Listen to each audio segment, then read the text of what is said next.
বিসমিল্লাহির রহমানির রহিম। সম্মানিত আজকের এই জনসভার সম্মানিত সভাপতি, বিএনপির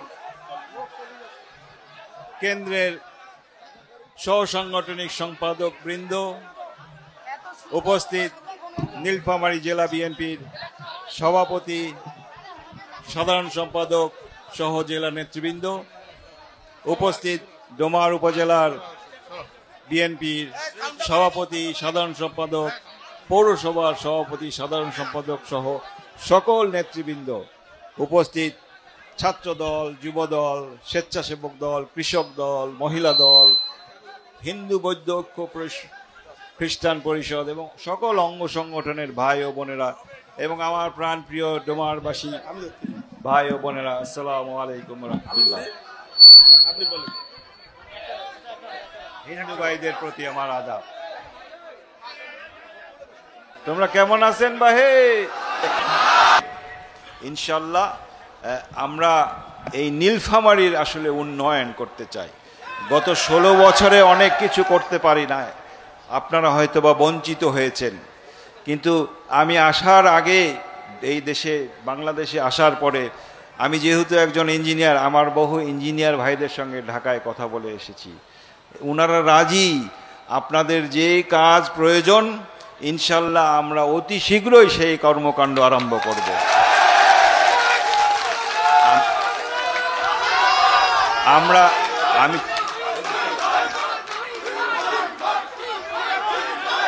আমরা যে ডোমার পৌরসভায় দাঁড়িয়ে আজকে কথা বলছি, আমি আসার আগের দিন রাত্রে আমাদের এক ছোট ভাই হঠাৎ একটা কাগজ নিয়ে আসলো, বলল ভাই আপনি দেশে আসছেন জন্য ডোমার পৌরসভার জন্য একটা থোক বরাদ্দ নিয়ে আসছি।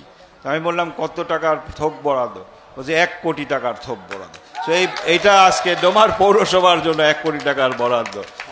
তো আমি বলেছি এই 1 কোটি টাকা আমাদের কিছু হবে না। বলে যে কত লাগবে? আমি বলছি 100 কোটি টাকা নিয়ে আসুন। তো আপনারা ধৈর্য ধরেন, আপনারা আপনাদের বাসার পাশে যদি রাস্তার প্রয়োজন হয়, যদি ব্রিজের প্রয়োজন হয়, যদি কালভার্টের প্রয়োজন হয়, কাই করিবে এগুলা? তো আমাদের তো এগুলা করতে চাই, আমরা এগুলা করতে চাই। দুর্ভাগ্য আমাদের যে এই এলাকার জনপ্রতিনিধি যারা এসেছেন তারা কেন করেননি আমি জানি না, কিন্তু এটা আপনাদের হক, এটা আমাদের এলাকাবাসীর হক। সো আল্লাহ যদি সহায় থাকেন এবং আপনাদের দোয়া থাকে, আমি যতদূর সম্ভব যে এই এলাকার জন্য আমি করে যেতে চাই।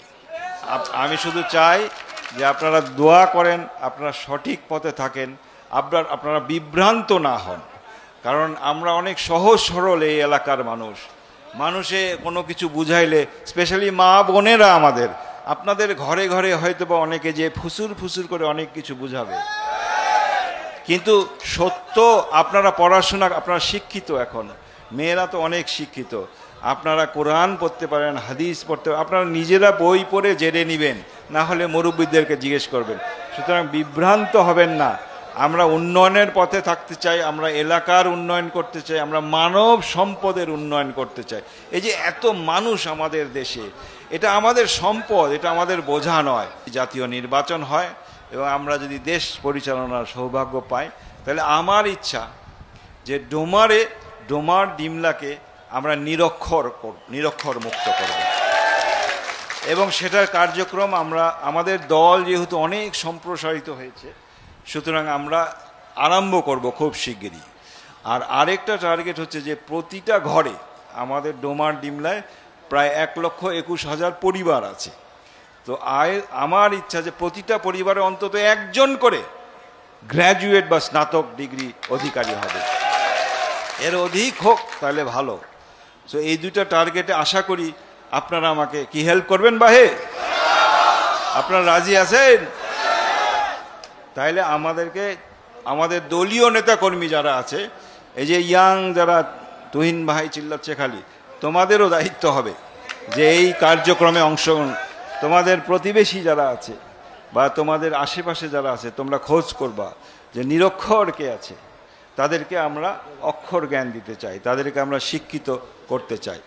আরেকটা জিনিস আপনাদেরকে জানাতে চাই যে আগামী 20 তারিখে এই ডোমারের মাটিতে আমরা একটা চক্ষু শিবির করব এবং এই চক্ষু শিবিরের উদ্দেশ্য যে ডোমার ডিমলায় আমরা কোনো ব্যক্তিকে অন্ধ থাকতে দিব না এবং এই চিকিৎসা হবে সম্পূর্ণ ফ্রি এবং তাদের যত অর্থ লাগে, যত রকম অপারেশন লাগে, সেটা আমার এক বন্ধুর মাধ্যমে আমেরিকা থেকে তারা আসবে টিম, তাদের এখানেও ডাক্তার আছে, শুধু তাদের কার্যক্রম চলমান থাকবে। হয়তোবা একটা প্রোগ্রামের মাধ্যমে হবে না, কিন্তু এখান থেকে শুরু হবে, পরে আমরা ডিমলায় করব, আপনারা ডাক্তারদের সঙ্গে যোগাযোগ করতে পারবেন।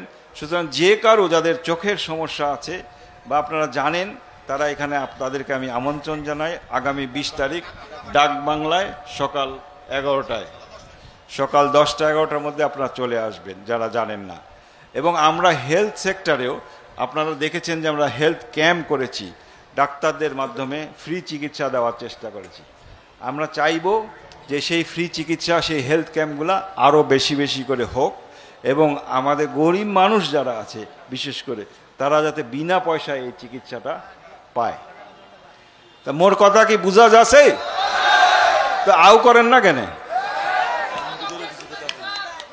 সম্মানিত, ওই আমার ডান দিকে আমি দেখতে পাচ্ছি যে আমাদের হিন্দু, বৌদ্ধ, খ্রিস্টান ফ্রন্টের নেতারা আসছেন। আপনাদেরকে আমি বিশেষভাবে ধন্যবাদ জানাতে চাই যে আপনারা আমাদের এখানে এসে, মঞ্চে আমি কাউকে দেখছি না কেন জানি না, আপনাদেরকে আমি ধন্যবাদ জানাতে চাই। ও গোরা কাকাকে দেখা গেছে। আপনাদেরকে আমি ধন্যবাদ জানাতে চাই এবং বিশেষভাবে আশ্বস্ত করতে চাই যে আপনারা নিজেদেরকে সংখ্যালঘু মনে করবেন না। আপনারা আমাদের ভাই। আপনাদের বিপদে আমরা লক্ষ্য করি ইদানিং, সেটা হচ্ছে মাদকের উপর একটা আসক্তি। আমরা চাইব এই এলাকাকে মাদক মুক্ত করতে, আমরা চাইব এই জেলাকে মাদক মুক্ত করতে আমাদের। কিন্তু আপনারা যারা দলে আছেন তাদের প্রতিও আমার একটা অনুরোধ যে আপনারা কোনো প্রকার বেআইনি কাজের ভিতরে সঙ্গে সংশ্লিষ্ট হবেন না। যদি হন, আপনারা দেখেছেন আমাদের অ্যাক্টিং চেয়ারপারসন সারা দেশে একেবারে এক স্ট্যান্ডিং কমিটির মেম্বার থেকে আরম্ভ করে সাধারণ একজন কর্মীকেও কিন্তু বহিষ্কার করেছেন অথবা শোকজ করেছেন। সুতরাং আমরা সেই পথে হাঁটব। সুতরাং আপনাদেরকে সজাগ থাকতে হবে যে কোনো প্রকার অবৈধ কাজের সঙ্গে আপনাদের যুক্ত না হন।